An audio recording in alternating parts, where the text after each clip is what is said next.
G'day, mate! How we doing today? Oh, ladies and gentlemen, welcome back to the channel. Something about a Bucky hat that just makes me feel like I should have an Australian accent. And that's right, we're gonna do this video and probably every video for the next month in this Bucky hat. Now, we're here to talk about the good, not Desert Open, the other one, the good tournament that's coming up, and creators in it, not in it, who's playing, who's not, and why. We got some information for you, but I can't help but show off the new summer collection I just got shipped out to me. I had a bunch of stuff arrive the other day, including this Bucky hat, baby. Nate Bucky's.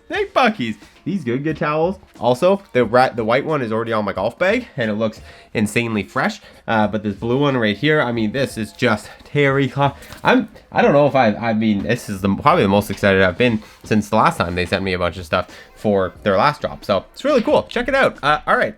So we're gonna get into the video today. Let's hop over to the old screen. What I want to talk about, the good event right before I am halfway through the Wesley and Akshay video right here, Brian Bros Golf.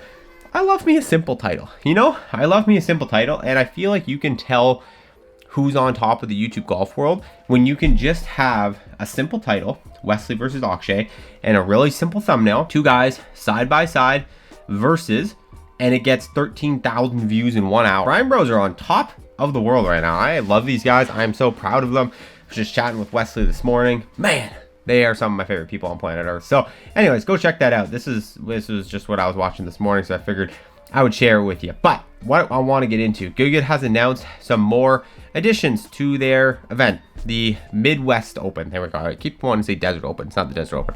It's, I can't stop looking at myself in this hat right here. It's got a little pouch right here too. It's kind of neat. Anyway, all right. So we got this event, the Midwest Open, coming up. We had Garrett Clark and Austin Reeves announced. Pretty cool. My first hot take from this announcement was last time the first pairing announced was Garrett and Grant. That was like big. This time it's Garrett and a guy who plays for the Lakers, which is cool. He plays golf. He's known to be playing golf, but he's not a YouTube golfer. So my first hot take was maybe this isn't really going to be a YouTube golf event. Maybe this is just going to be a good and friends event, something a little different than we had last time. Well, that was semi-added to with the second pairing announced, which was Brad Dalkey and Marquez Brownlee. Marquez Brownlee, one of the biggest, if not the biggest, tech YouTubers in the world. Someone I've been a huge fan of for a very long time, so I think this one's super cool. Huge audience, gonna bring lots of people in who are fringe, maybe play golf but don't know about YouTube golf. They'll watch his tech reviews and they're gonna come in, they're gonna find YouTube golf. Great for the space. Okay, well, move forward. The other one we had that came out a week ago, we did talk about Paige Spranick and Colton Oast. Okay, sweet. Again, people who are very much in the golf world, but very much not in the YouTube golf world. Like, yes, Paige Spranick makes YouTube golf videos. Every time I say this, someone's like, I consider her a YouTube golfer. And it's like, okay, that's okay. You can consider Paige Spranick a YouTube golfer if you want, but Paige Spranick's way more like normal famous in golf than she is YouTube golf famous, if that makes sense. Like, people know Good because of YouTube golf. People know Grant Horvath because of YouTube golf. They don't know them for anything else golf related. Whereas Paige Spranick, she's just like a golf influencer, like a golf personality. Like, it's cool. Like, obviously his playing days, but now his broadcasting days, like, he's known for things in golf that aren't related to YouTube. So it's not, you know, I wouldn't say this is YouTube golfers, even with Paige in this grouping. Okay, let's move forward. We have two new ones announced. Tom Brothers, aka Bubby, and then Mason Green. Mason Green, if you guys don't know or don't remember, he's a good athlete. I think he was a collegiate guy for a little while and either is still in at UCLA. I assume this would mean he's graduating this year. So likely maybe going to try to pursue pro golf. I mean, if you just ask me, this is just a good looking guy. This is just a good looking guy. Makes a lot of sense why Team Good wants to have, you know, they like having good looking guys on the roster. What can I say? Especially when they're Bucky hats. Anyway, final one we have announced, Matt Sharp and Jack Sock. I had to Google who Jack Sock was. Tennis player turned pickleballer, which is kind of interesting. Someone I guess they've probably connected with because I know they like to play pickleball. But anyways, Nate, what's the point? The point is, that's 5 groups announced, 1, 2, 3, 4, 5. And there are no outside YouTubers involved, except for Paige. But again, Paige is not who I'm talking about in this video. Anyone who knows, you get it. You get what I'm saying. We didn't have Grant and Garrett off the rip. We didn't have Brian Bros. We didn't have Micah Morris. We didn't have Rick Shields, like Bob Does Sports. So why? And that's really the $1 million question. Why? Why not? Well, I reached out to a couple different creators this morning to see even if they'd been invited, because that was my first question, was like, is Good doing this intentionally, or are creators just choosing not to attend? Is Good just being like, we're not going to invite any YouTube golfers because we already did this, we're going to go down a different path? Or has Good invited YouTube golfers and they're just not able, willing, wanting to attend, and so that's just why they're not coming?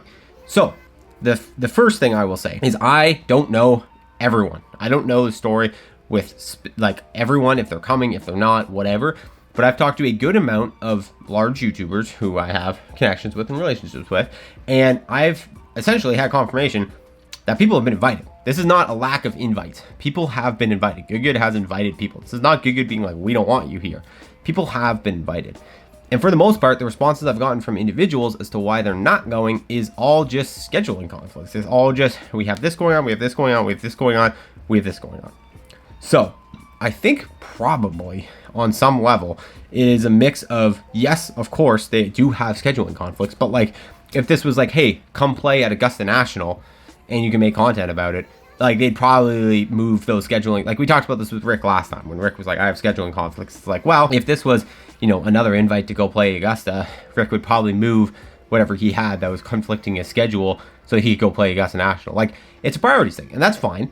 But this is something that I think, you know, is an event that all the creators went to the first time because it was kind of groundbreaking. It was like the first of its kind. But I mean, following that event, there was a lot of feedback from not only creators, but like audience members and whatever, that, you know, it was just due to the nature of it being a live broadcast and whatever, it was like PGA Tour. The top people at the top were getting the airtime. And it wasn't even necessarily people at the top, because I'm pretty sure the grouping that won, they didn't really know they were going to win, so they didn't get a lot of their shots shown at the beginning.